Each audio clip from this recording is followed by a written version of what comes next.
শুভ সকাল আমার প্রিয় পরিবার, তোমরা সকলে কেমন আছো? আশা করছি যে যেখান থেকে আমার ব্লগটা দেখছো সকলে ভালো আছো।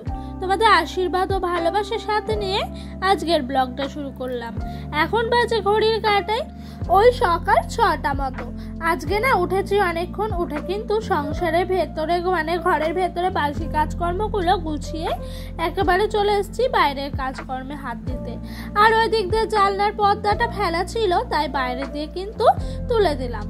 তারপরে জানো তো ঘর বারান্দা ঝাড় দিয়ে বাসি বাসন কুয়োর পাড়ে রেখে এদিকে সোজা চলে এসেছি দুয়ার ঘরে জল দিয়ে তুলসী মঞ্চটা সুন্দর করে লেপে নিতে। আর কতদিন হলো তুলসী মঞ্চে হাত দিই না, আজকে পুরো 6 দিন পর একেবারে তুলসী মঞ্চটা লেপতে এলাম। আর মনে হচ্ছে তুলসী মঞ্চটা একটা জীবন ফিরে পেলো। জানো তো কেন বলো তো? আমাদের বাড়িতে ধরো আমার শাশুড়ি মায়ের খুবই শরীর খারাপ, তাই উনি পারে না লেপতে।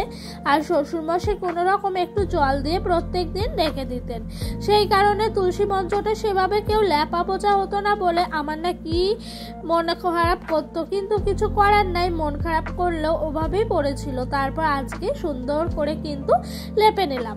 আর এতটাও খারাপ হতো না, সেদিন বৃষ্টি হওয়াতে সেই জন্য কিন্তু মাটিগুলো সব ধুয়ে চলে গেছে আর এরকম লাগছে। যাই হোক, ওইদিকে তুলসী মঞ্চ লেপে রাতের বাসি বাসনগুলো মাজা ধোয়া করে এদিকে সোজা চলে এসেছি কড়াইটাই কিন্তু সার্ফ ছাই বলে দিতে।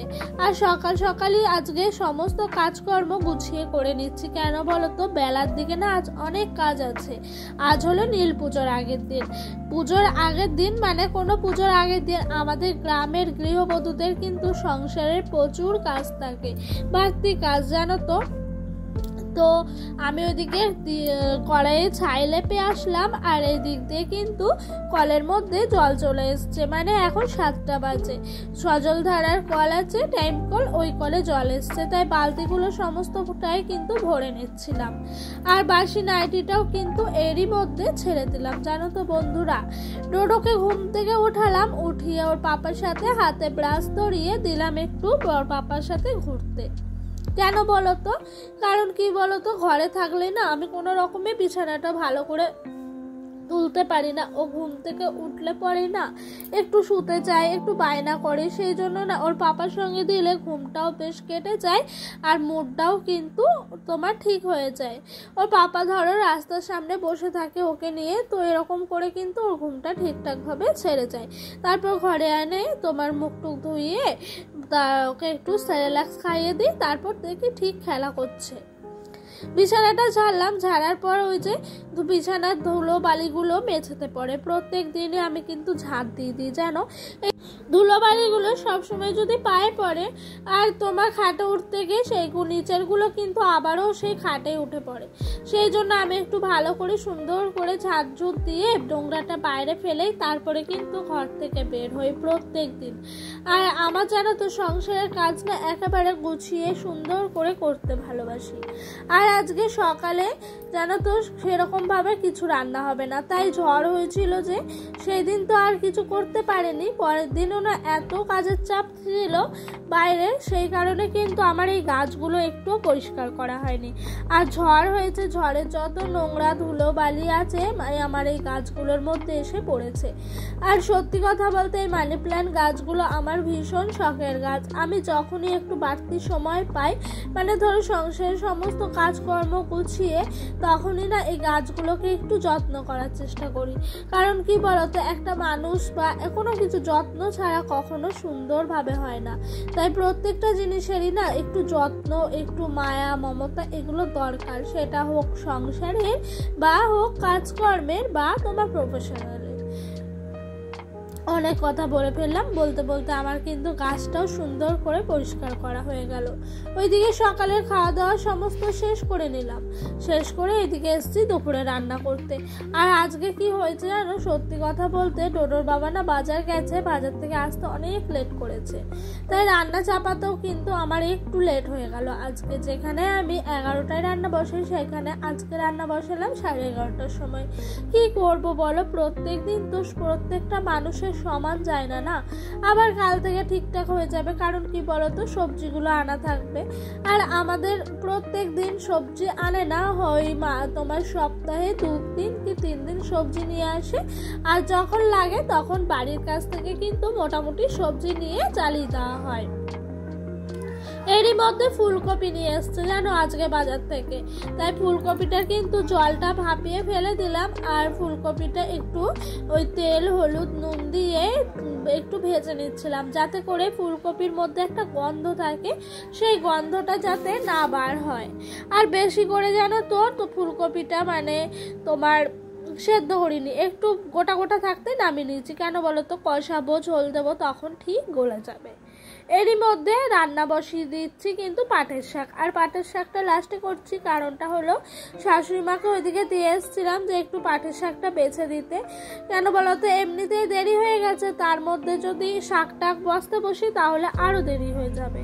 আর আজকে শুকনো লঙ্কা বাড়ন্ত হয়ে গেছে, এই পাকা পাকা লঙ্কাগুলোই রোদে দিয়ে দিয়ে শুকনো লঙ্কা করছি। তো ওইখান থেকে কটা শুকনো লঙ্কা নিয়ে এসে তোমার এদিকে এই ফোড়নে দিচ্ছি। সকালে আলু সেদ্ধ করলাম, তখনও বাড়ন্ত ছিল, তখনও দিলাম, আবার এখন শাকে দিচ্ছি। খুব একটা খারাপ লাগে না। আর সত্যি বলতে জানো তো, মানে বাড়ির বানানো শুকনো লঙ্কা বা কোনো কিছুর টেস্টই আলাদা হয়। কেন বলো তো, সেটা নিজের হাতে নিজের তৈরি করা একটা মানে আলাদাই আমার মনে হয় একটা অনুভূতি থাকে। যাই হোক, কথা বলতে বলতে এদিক দিয়ে পাট শাকটাও দিয়ে দিলাম। আর পাট শাক ভাজা খেতে আমার ভীষণ ভাল লাগে জানো, এত ভাল লাগে বলে বোঝানোর মতো নয়। ডোডোর পাপা যখন বাজার গেল আজকে আমাকে জিজ্ঞাসা করলো কি আনবো বলো, মাছ মাংস আনবো না নিরামিষের সবজি আনবো। আমি জানো বলেছি আজকে নিরামিষ সবজি আনতে। কেন বলো তো, কারণ কি কাল নীল পুজো, পরশু আমাদের পাঁচন, তারপরের দিন পয়লা বৈশাখ। তো আমি বলছি এই কটা দিন একটু নিরামিষই খাবো, বছরে তো সারা বছর মাছ মাংস খাওয়া হলো, এই কটা দিন নিরামিষ খেলে কিছু যায় আসে না। তারপরে না এদিকে চলে এসেছি, বেগুনগুলো উচ্ছে পটল সমস্ত কিছু কিন্তু ঝুড়ির মধ্যে ভরে দিলাম। আর জানো তো বন্ধুরা, লক্ষ্মীমন্ত বউ হয়ে না সকাল থেকে কিন্তু সংসারের সমস্ত কাজকর্ম এভাবে একা হাতে সামলানোর চেষ্টা করি।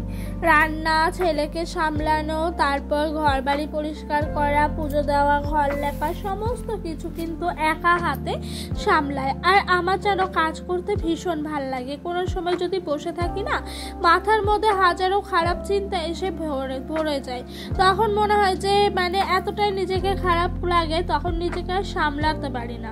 তাই জানো আমার মনে হয় যতটা কাজে থাকি ততটাই খারাপ দুশ্চিন্তা আসে না, কোনো চিন্তা ভাবনা আসে না।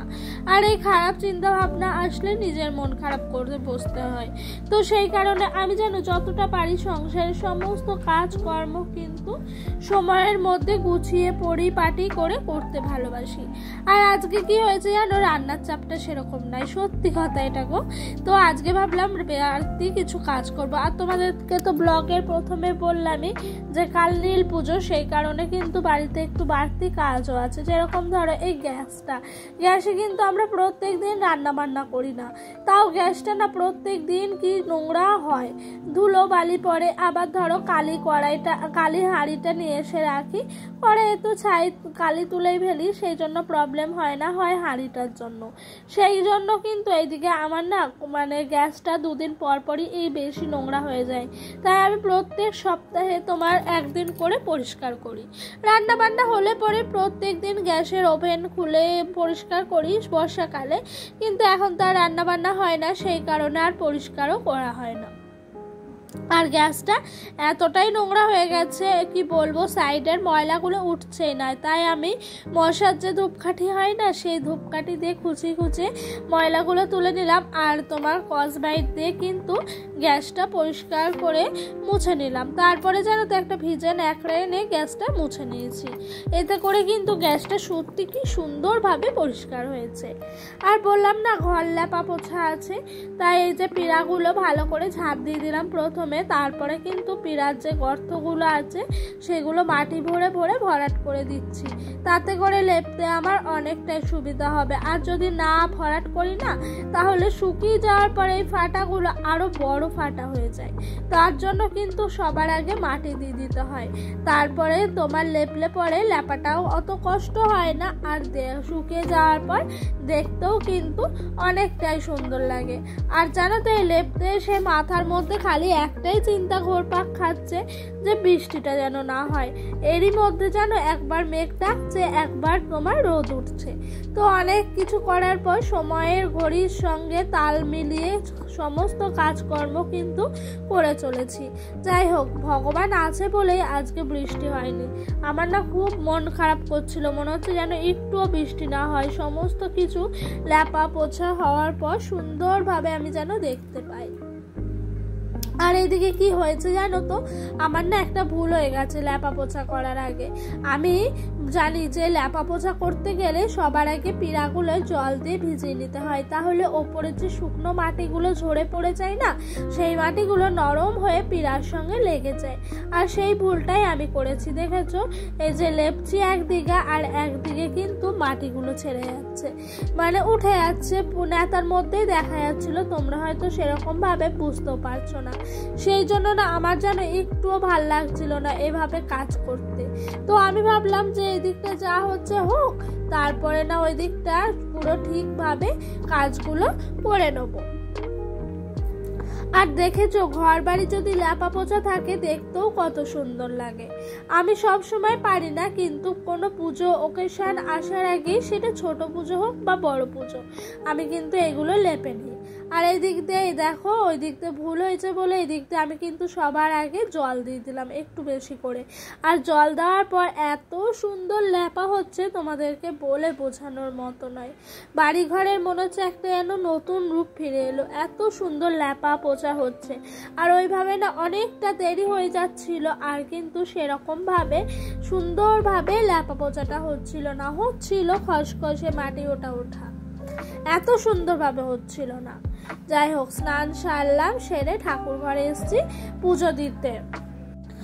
আর ওই দিক দিয়ে ডোডোকে এরই মাঝে স্নান করালাম, খাওয়ালাম, খাইয়ে কিন্তু ঘুম পাড়িয়ে দিয়েছি। আর দেখেছো মা লক্ষ্মীর মুকুটটার কি অবস্থা, একবার ঠিক করছি আবার পড়ছে, আবার ঠিক করছি আবার পড়ছে, একটুও ভাল লাগছে না। আমি ভাবছি আমার শখের মা লক্ষ্মী যদি এরকম ভাবে থাকে আমার কি শান্তি লাগে। তাই যেন একটুখানি পরপরই মা লক্ষ্মীর দিকে তাকাচ্ছি আর মুখ টপরটা তোমার ঠিক করে দেওয়ার চেষ্টা করছি। আমার যেন তো ভীষণ স্বপ্ন ছিল যে আমার শ্বশুর বাড়িতে একটা যেন ঠাকুর আসে, মানে লক্ষ্মী প্রতিমা, ফটোতে পুজো হতো, সেই ফটো না হয়ে যদি প্রতিমা আসে মাটি, তাহলে কেমন হয়। সত্যি কথা বলতে, মন থেকে তুমি যেটাই চাইবে না, অবশ্যই চাইতে হবে সেটা আজ না হোক একদিন ঠিকই পূরণ হবে। সত্যি বলতে মন থেকে চেয়েছিলাম যে ভগবান আসুক আমার বাড়িতে, আমি ভগবানকে সেবা দেব। তো সত্যি ভগবান এসছে। ভগবানের কাছে তুমি যদি কিছু চাও সেটা অবশ্যই কিন্তু ভগবান পূরণ করবে, হয়তো আজ নয়তো কাল, কিন্তু ভগবান করবেই। অনেক কথা বলে ফেলছি, বলতে বলতে এদিক দিয়ে আমার কিন্তু পুজোর দেওয়াটা শেষ মুহূর্তে চলে এসছে। ঠাকুরকেই সমস্ত ফুল, বেলপাতা, ফুল, তুলসী পাতা দিয়ে দিলাম। আর তারপরে এদিক দিয়ে ঠাকুরকে সেবাই দিয়ে একটু আরতি করে নিচ্ছিলাম তোমার ধূপকাঠি আর প্রদীপ দিয়ে। রাতের বেলা না একটু তোমার তুলসী মঞ্চে গিয়ে প্রদীপ দেখায়, কিন্তু এখন দেখায় না, এখন কিন্তু দুপুর বেলা বলে ঘরের মধ্যে দেখিয়ে ঠাকুরকে রেখে দিই। তো বন্ধুরা, তোমরা যারা যারা আমার ভিডিওটা এই পর্যন্ত দেখলে, তোমাদেরকে অনেক অনেক অনেক ভালোবাসা। আর তোমাদের কাছে ছোট্ট রিকোয়েস্ট করছি, আমার ভিডিওটা ভালো লেগে থাকলে অবশ্যই লাইক কমেন্ট করো। আবারও একবার বলছি, ছোট্ট রিকোয়েস্ট, যে আমার ভিডিওটা তোমাদের যদি ভালো লেগে থাকে প্লিজ চ্যানেলটি সাবস্ক্রাইব করে পাশে থাকা বেল নোটিফিকেশনটা অন করে দিও।